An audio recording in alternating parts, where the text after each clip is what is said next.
Thank you. Thank you all, please. I know it's a warm day in Washington, but we could have got a lot worse weather in midday in Washington, D.C., so we're honored to have you. I'm honored personally to be able to join you today. And I know from the entire Trump administration, the president, who we heard earlier is overseas, to this great team behind us, we are proud to stand behind the men and women in blue, and we will keep on doing it every day for the next 3.5 years. God bless you.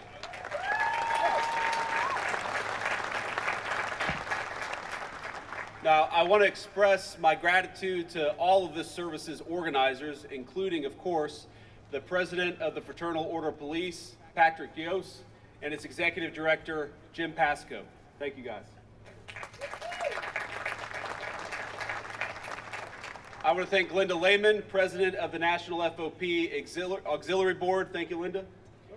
And the work that you all do, that everyone here does, to advocate on behalf of men and women in blue around our country is vital. You fight for law enforcement officers and their families.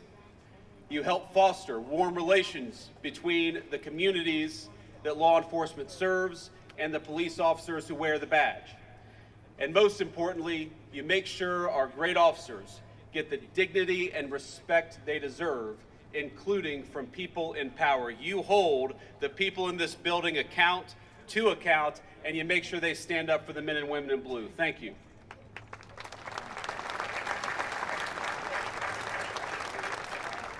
Now, one of our administration's greatest goals is to give the American people a renewed sense of ownership over their own country, ownership over their homes, over their neighborhoods, and over their city streets. But none of that would be possible if we don't have a functional system of law or the means to enforce it. Law is the root of ordered liberty in the United States. It is the foundation of a peaceful society. A nation of laws gives certainty to its citizens. It enables them to participate in civic life, to work and raise families, to build a business, all with the assurance that they have a consistent and dependable legal system that will keep them safe as they work every day to realize their dreams. But a society that fails to enforce its own rules, or that chooses to do so haphazardly, can make no such promises to its people. And over the last few years, too many Americans saw exactly what that looks like. City blocks in flames, storefront windows shattered. Countless citizens made victims to random crime and mob violence. In America, we honor the men and women who recognize the value of a peaceful, orderly society and who have chosen to devote their lives to preserving, as the President said, that fragile barrier between civilization and chaos. And today, of course, we mourn those who made the ultimate sacrifice in the line of that duty. These men and women chose their careers not for enrichment or self-exaltation, and as you all know, not because it pays better than every job on earth, but for the unshakable belief that we have a civilization that is worth defending. They woke up each and every morning. They put on their uniforms, they said goodbye to their loved ones, and they stepped into the unknown. They ran toward danger when others would flee. They didn't hesitate, they didn't waver. They stood tall when others could not. Those officers upheld the rule of law. They fought for that line between civilization and chaos so that freedom could remain more than a promise. It could be the reality of day-to-day life in this country, the foundation of our prosperity and the foundation of American greatness. And we gather today, all of us, in debt to these fallen officers, united in grief and united in gratitude. We mourn their sacrifice, their heroism, their courage and compulsion to protect, which extended well beyond their loved ones and across the entire communities they served. But above all today, we mourn the actual officers, the individual men and women who have been taken from us far too soon. We mourn officers like David Lee, an 18-year veteran of the St. Louis Metropolitan Police Department. Last September, Officer Lee was responding to a single-car crash on Interstate 70, a highway I've driven a number of times. As he was retrieving traffic cones from his own vehicle, an illegal immigrant, speeding and under the influence of alcohol, lost control of his car and struck Officer Lee. He was critically injured and passed away during surgery. He died as he lived, serving others tirelessly without fail, and he left behind a grieving wife and 2 beautiful children. We mourn officers like Fernando Esqueda, a deputy sheriff who had served the Houston area with the Harris County Sheriff's Office for 5 years. Now, after his department launched a manhunt against a suspect thought to have violently assaulted a nearby clerk, Deputy Esqueda sprang into action. His fellow detectives were able to narrow down an area of interest for the suspect's getaway vehicle, but unable to find the car, they ended up dropping the search.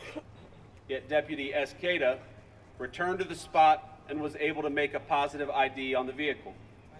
As he reported the news to his fellow deputies, he was killed in a cowardly ambush attack. Deputy Esqueda was 28 years old. His life unfairly taken in his prime, but his funeral last July, as so many of you know, brought over 1,000 community members to honor and respect that great fallen hero. And finally, we mourn officers like Hamilton County Special Deputy Sheriff Larry Henderson. Now, I realize this case occurred not in 2024, but more recently, not even 2 weeks ago, in fact, but the story hits especially close to home because I am, of course, a person who calls Cincinnati my home. Deputy Henderson was an exemplary public servant to Southwestern Ohio, the part of the country that made me who I am. He dedicated 33 years of his life to protecting the people of Hamilton County, Ohio. But even after having retired recently from the force, Deputy Henderson continued to step up and serve his community. While directing traffic near the University of Cincinnati during a commencement event, he was attacked and killed by a man he'd never even met. A man who we now know targeted Deputy Henderson simply because he was an officer of the law. Deputy Henderson devoted his career to protecting the lives of complete strangers, only to have a complete stranger take his own. And it's a story all of you know too well and happens too often in our country. Now, that case is now in the courts, where I pray his family gets the swift justice that it deserves. But all of us here today pray for Deputy Henderson, Deputy Esqueda, for Officer Lee, and for the many other peace officers we recognize and honor here today. Their sacrifice was not in vain, but in the furtherance of the most noble ideals and most critical mission of our nation. They laid down their lives to defend safe homes, peaceful neighborhoods, and the quiet order that gives structure and decency to our great American society. And today, we pray as well for the families, the friends, and the other loved ones of every one of these officers, mourning even today people who were taken from us far too soon. Behind each of those officers' badges was a beating heart, a family waiting to hear how the day went, a home left emptier and quieter and sadder than it should be. And I want to speak directly to all of those personally mourning here today. Your loss is our nation's loss.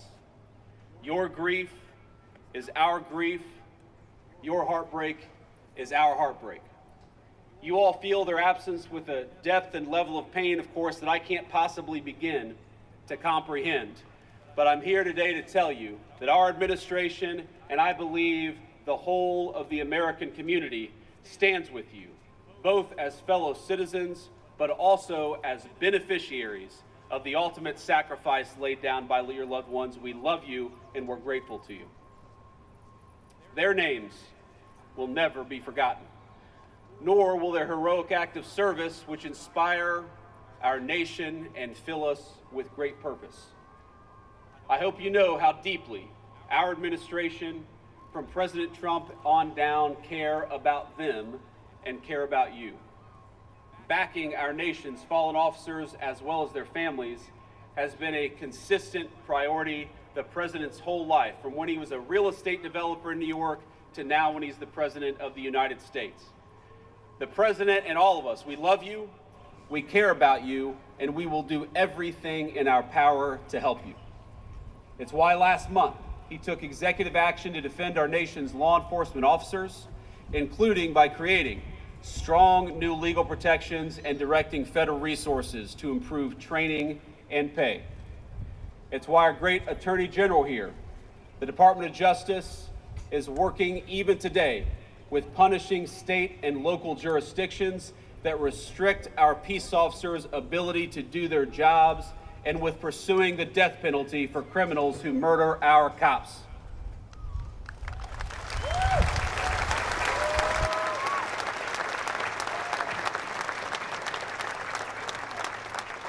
And finally, it's why the president cares so deeply about the crisis we inherited at the border, about stopping the violent criminals, the cartels, and the culture of lawlessness that were allowed to pervade our nation for far too many years. And while we're talking about policy, I want to be clear about one last thing. The Trump administration has zero tolerance for anyone who threatens to defund, abolish, or otherwise diminish our law enforcement heroes.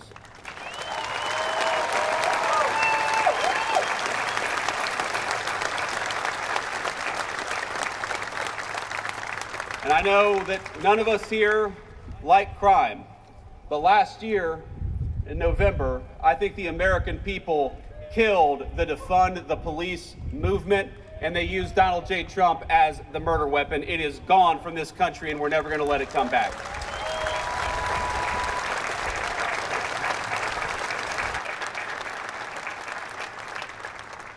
And just as President Trump and the administration are filled with strong leaders, we have no tolerance for weak-willed municipal leaders who allow petty crime to take root all over our communities.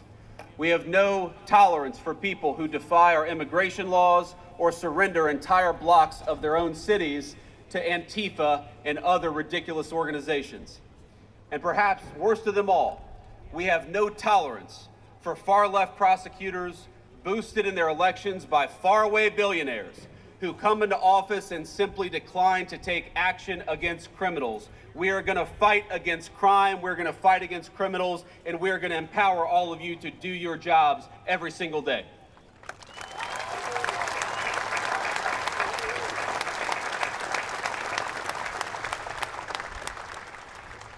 Over the past 4 years, too much of our country was subjected to a giant, radical experiment about what happens when you stop enforcing the law. And that's our peace officers, it's all of you, it's your families, and our sacred fallen loved ones who bore the brunt of it. But that ended on January the 20th, 2025. This administration will never disparage or degrade our police officers, and particularly not the memory of those who died defending our society. That is our promise, our sacred obligation to never forget, to never allow the sacrifice of our fallen officers to be met with silence or allow their courage to be met with indifference. Because what our fallen heroes gave us was not just safety, it was stability, dignity, the freedom to live our lives knowing we were safe, knowing that somebody was watching out for us and for our children. And while these officers' watch has ended, the responsibility they carried now falls on all of us. We honor them, not only in eulogy, not just with words, but in action, and how we raise our children, how we stand up for our communities, and how fiercely we defend the values that they died fighting for. To the next generation, let the example of these fallen heroes be a lesson that freedom is not inherited, it is upheld, and that a civilization's peace is not inevitable, it is earned and it is kept by those who are willing to protect it. May God bless the law enforcement officers who gave their lives for their nation and the values we hold dear. May God provide comfort and grace to those of us left grieving in their absence. And may He continue to bless all of us, those in blue and all Americans across our country, and let us continually be true to the sacrifice that all of our officers in blue made and continue to make every single day. Thank you all. God bless America. It's an honor to be with you, and I'm glad to be here.